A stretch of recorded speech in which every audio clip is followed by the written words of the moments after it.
Mga Simple, recently naging sobrang viral yung tinatawag nating orange chicken. Ang dami-dami nagsasabing masarap pero marami din hindi pa nakatikim. Kaya ngayon gagawin ko para maluto nyo sa bahay.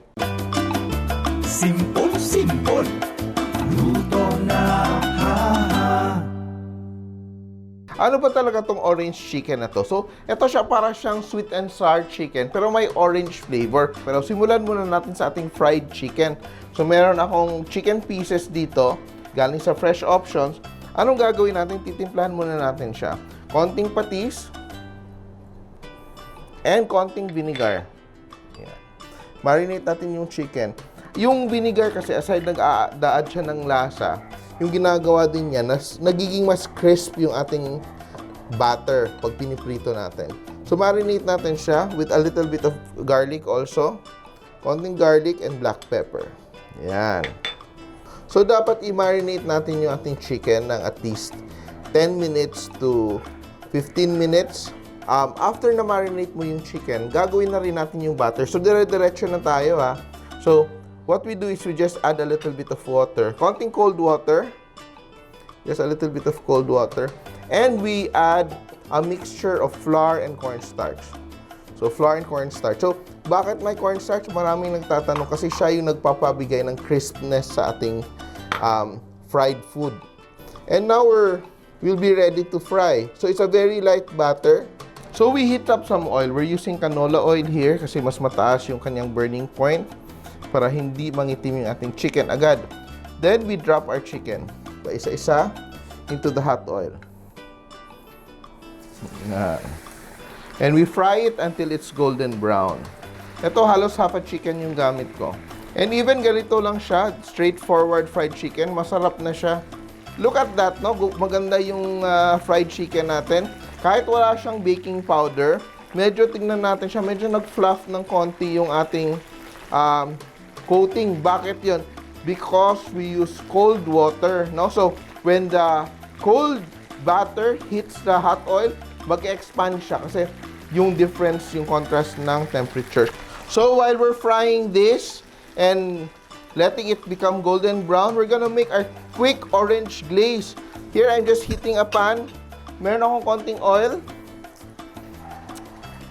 Just a little oil. Then, I put my margarine.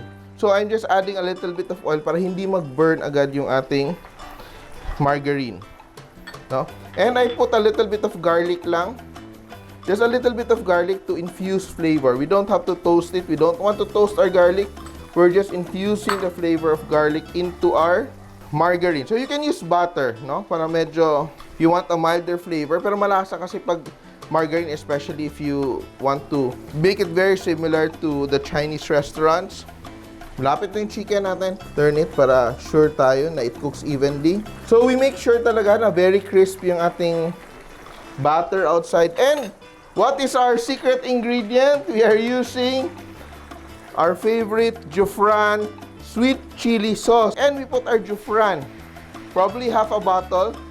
Not too much para we have enough to, just enough to coat the chicken na hindi naman siya masyadong maging wet, no? Hindi magiging soggy yung chicken natin. Meron na ako ditong powdered na orange juice. You can use syrup. Powdered orange juice na dinilit ko sa tubig. Hindi ko ubusin to kasi gagawin kong juice yung kalahati.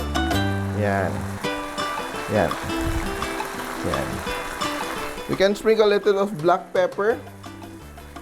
Perfectly balanced. And we just infuse a little bit of the orange. And look at our chicken. It's already done. It's very beautiful.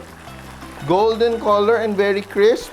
Are you ready, guys? Bubuo na natin yung ating orange chicken using our lovely Jufran sweet chili sauce. From the pan, directly over our orange glaze. Gawa natin dito, sobrang simple but restaurant quality food. Tosser natin chicken on the sauce and now we're ready to plate.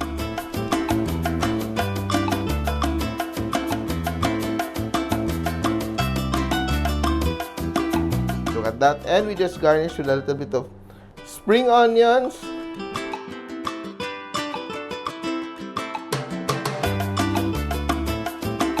And surely, kahit naka-quarantine tayo or kahit normal days, this is a perfect dish you can do for your family.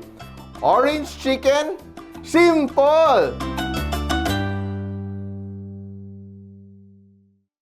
Nagustuhan niyo ba ang video na to? Please share para lalong dumaming ating mga ka-Simpol. And don't forget to subscribe to our Facebook, YouTube, and Instagram accounts.